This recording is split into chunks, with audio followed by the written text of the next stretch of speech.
नमस्कार दोस्तों, आप कहानी सुन रहे हैं। सरकारी तख्ता, तुर्की व्यंग्य, अजीज नेसन। क्या आप जानते हैं कि सरकार का तख्ता कैसे उल्टा जाता है?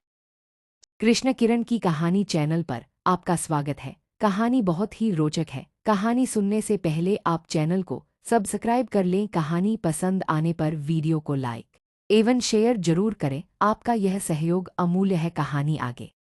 संभव है आप कभी इस प्रकार का कार्य संपन्न करने के बारे में सोचें। यदि न भी सोचे तो भी थोड़ा सा फालतू ज्ञान प्राप्त करने में हर्ज ही क्या है। आइए इसका तरीका जान लीजिए। जी, क्या कहा आपने? क्या मैंने स्वयं कभी किसी सरकार का तख्ता उल्टा है? जी नहीं, तख्ता तो नहीं उल्टा, पर उसके बारे में एक पुस्तक अवश्य पढ़ी है। सरकार का तख्ता उलटने का ज्ञान नामक एक पुस्तक मुद्दत हुई मुझे किसी अज्ञात कृपालु ने विदेश से डाक द्वारा भेजी थी। पुस्तक के प्रत्येक पृष्ठ पर गोपनीय छपा हुआ था। मुझे पुस्तक पाकर बड़ा विस्मय हुआ कि इस प्रकार की खतरनाक चीज बिना सेंस के मुझ तक डाक द्वारा कैसे पहुंच गई। पुस्तक का प्रकाशन स्थान संभवतः गलत था, क्योंकि बड़ी तलाश के बावजूद उस स्थान का नाम मुझे किसी एटलस में न मिल सका। पुस्तक की भूमिका में लिखा था, चूंकि संसार में सबसे अधिक बोली जाने वाली भाषा अंग्रेजी है, इसलिए यह पुस्तक अंग्रेजी में प्रकाशित की गई है। भूमिका की कुछ बातें प्रस्तुत हैं। हम ये पुस्तक खुफिया तौर पर उन लोगों तक पहुंचाएं जो हमारे रिकॉर्ड के अनुसार सरकार का तख्ता उलटने की पूरी योग्यता रखते हैं। आप पढ़कर अपने किसी ऐसे मित्र या संबंधी को दे दीजिए जो आपके विचार में इस योग्यता का स्वामी हो। इस संबंध में विश्वसनीय और गुणवान व्यक्तियों के लिए खुफिया कोर्स चलाने की भी सिफारिश की जाती है। सरकार का तख्ता उल्टना आपका बुनियादी उद्देश्य होना चाहिए। हम इस उद्देश्य की प्राप्ति में आपकी सफलता के लिए प्रार्थना करते हैं। याद रखिए, संसार भर में कोई भी सरकार इतनी सुदृढ़ नहीं कि इस पुस्तक में बताए गए तरीकों से उसका तख्ता न उल्टा जा सके। आजमाइश शर्त है। भूमिका पढ़ते ही मेरा सारा शरीर डर से कांप उठा। होश हवास उड़ गए। थोड़ी देर बाद जब घबराहट जरा खत्म हुई तो सोचा, पुस्तक फौरन पुलिस के हवाले कर दूं, क्योंकि हर वफादार नागरिक को ऐसा ही करना चाहिए। फिर ख्याल आया, शायद देश में कई ऐसे लोग हों जो सचमुच सरकार का तख्ता उलटने की कला सीखना चाहते हों। यदि पुस्तक पुलिस को दे दी तो देश में आसान कशीदाकारी से लेकर कोकशास्त्र तक हर प्रकार की पुस्तक बिना रोक टोक पढ़ी जा सकती है। तो फिर यह पुस्तक क्यों न पढ़ी जाए? पुस्तक में कई परिच्छेद थे। हर परिच्छेद में किसी एक प्रकार की सरकार का तख्ता उलटने के अनेक तरीके दर्ज थे।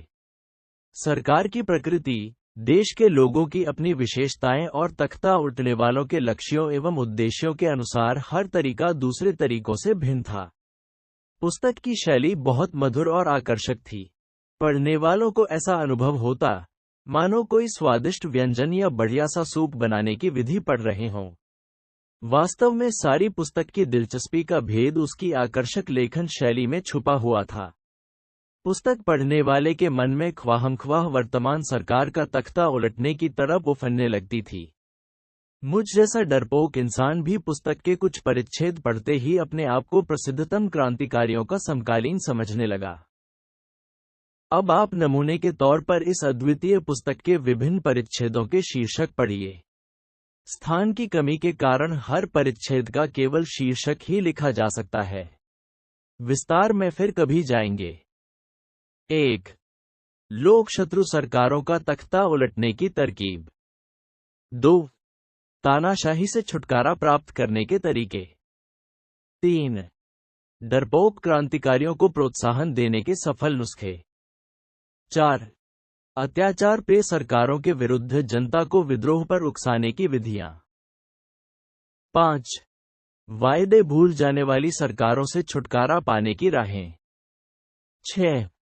वर्तमान सरकार का तख्ता उल्टना किन परिस्थितियों में शुरू करें। 7. पिछड़े और विकासशील देशों में सरकार का तख्ता उलटने के लिए ध्यान देने योग्य क्रियाएं। 8. सभ्य देशों में क्रांति लाने के परखे हुए तरीके, आदि आदि।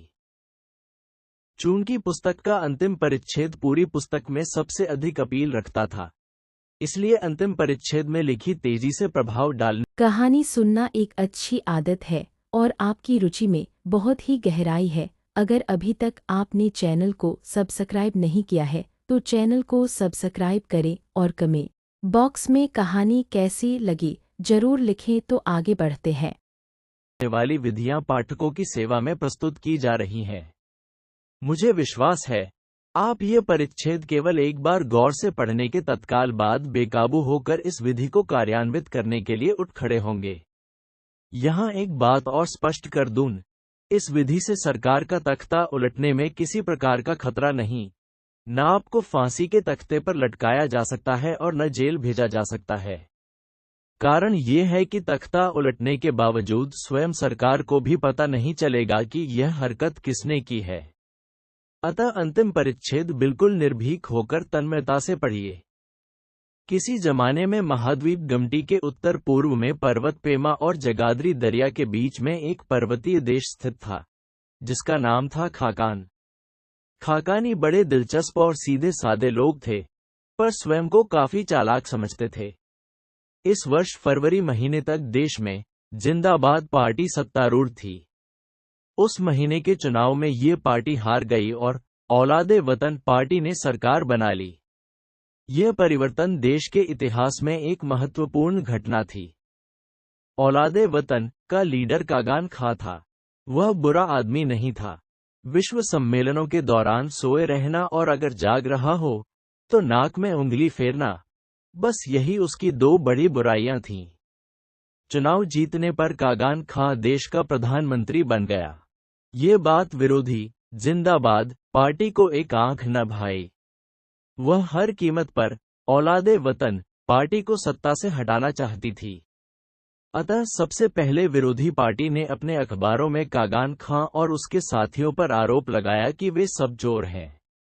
जनता ने इस आरोप पर बिल्कुल ध्यान नहीं दिया।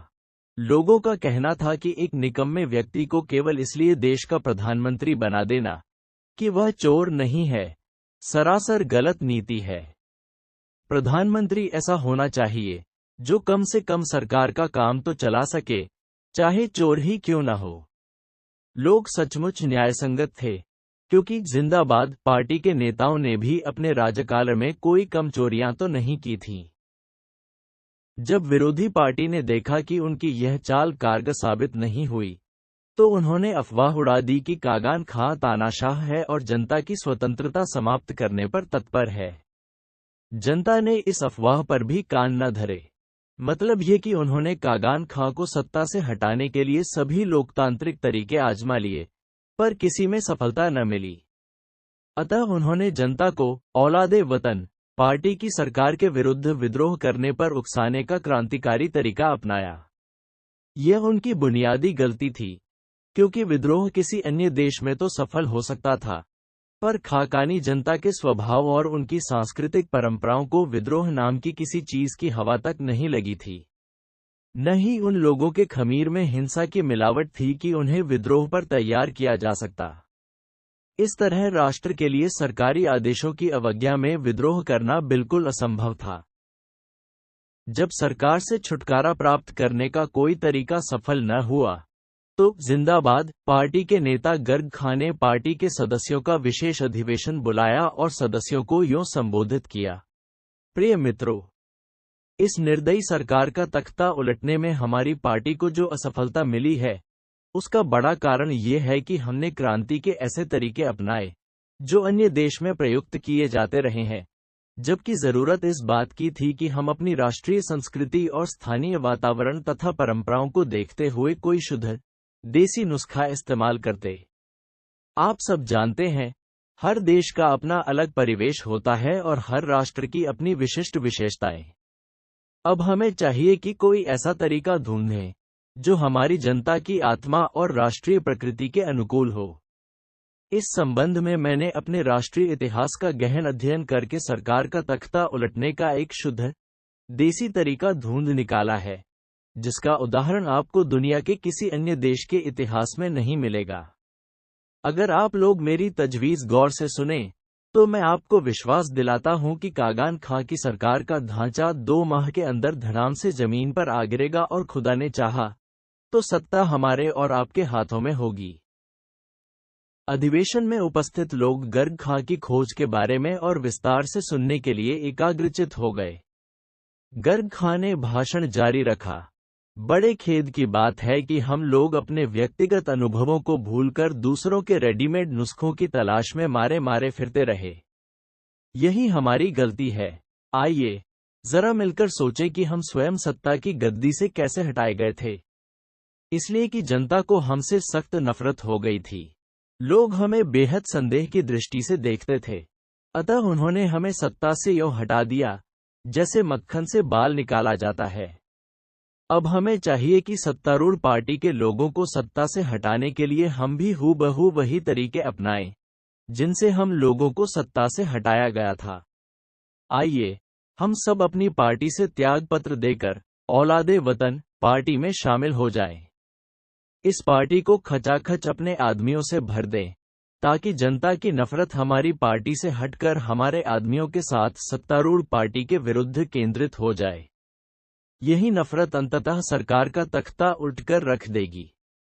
ये प्रस्ताव सुनकर सब सदस्य वाह वाह कर उठे, लेकिन एक महाशय ने पूछा, पर श्रीमान, हमें ये तो बताइए कि हम लोग औलादे वतन पार्टी में शामिल होने के बाद करेंगे क्या? गर्ग खां मानो इस प्रश्न की प्रतीक्षा में था। वह झट बोला, हम लोग वहां भी कुछ नहीं करेंगे। हमें जनता ने इसलिए तो नफरत का निशाना बना लिया था कि हम करते कराते कुछ भी नहीं थे। बस यही काम औलादे वतन पार्टी में शामिल होने के बाद जारी रखना होगा। हाथ पर हाथ धरे बैठे रहना, फिर देखना सरकार का तख्ता कैसे उठता है। विशेष अधिवेशन का यह निर्णय पार्टी की प्रादेशिक, जनपदीय और ग्रामीण शाखाओं तक पहुंचा दिया गया। जिंदाबाद पार्टी के सदस्यों ने हर स्तर पर धड़ाधड़ त्याग पत्र देकर औलादे वतन पार्टी में शामिल होना शुरू कर दिया। उधर सत्तारूढ़ पार्टी के नेता और प्रधानमंत्री विरोधी पार्टी के सदस्यों के यूं पंक्ति दर पंक्ति सत्तारूढ़ पार्टी में शामिल होने की खबरें सुन सुनकर जामे में फूले न समाते।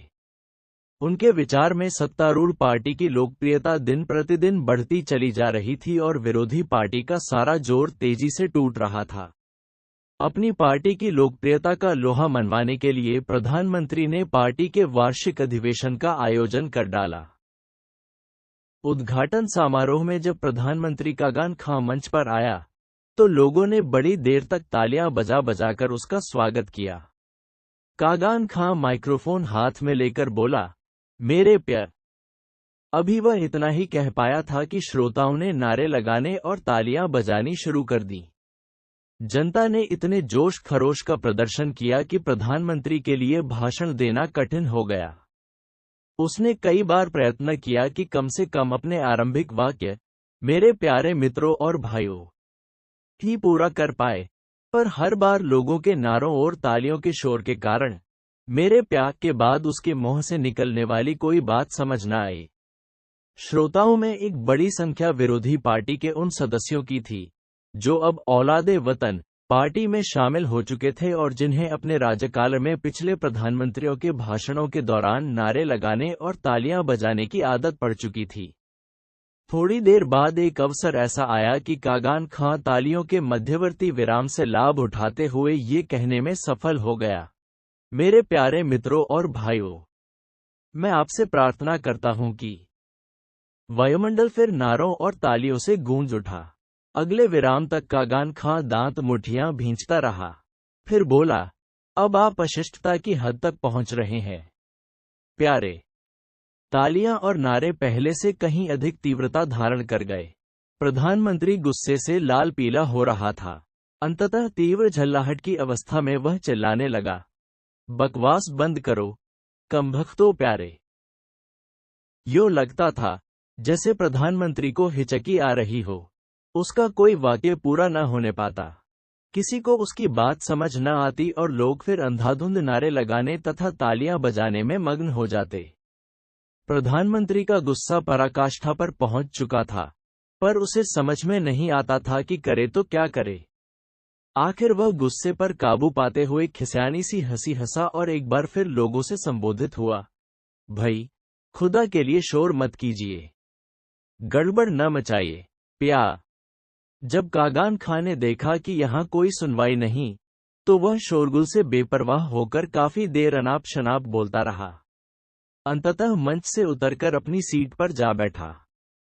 पार्टी अधिवेशन समाप्त हो गया, पर प्रधानमंत्री जहां कहीं नजर आता, औलादे वतन पार्टी के नए सदस्य देर तक उसकी शान में तालियां बजा बजाकर नारे लगाते रहते। अगर प्रधानमंत्री खांसता तो वे वाह वाह के नारे लगाते, अगर वह छींकता तो भी उसी भावना से नारे लगाते। प्रधानमंत्री जम्हाई लेता, नाक खुजाता या ऊँघता तो भी वे लोग नारों और तालियों से उसकी इन हरकतों की दाद देते। प्रधानमंत्री, जो कि आरंभ में लोगों के नारे और तालियां सुन सुनकर नाराज होता, लोगों पर गुस्सा प्रकट करता, कभी उनसे चुप रहने की याचना करता और कभी उन्हें इस अनुचित हरकत पर गालियां दिया करता था, धीरे धीरे तालियां और नारों का आदी हो गया।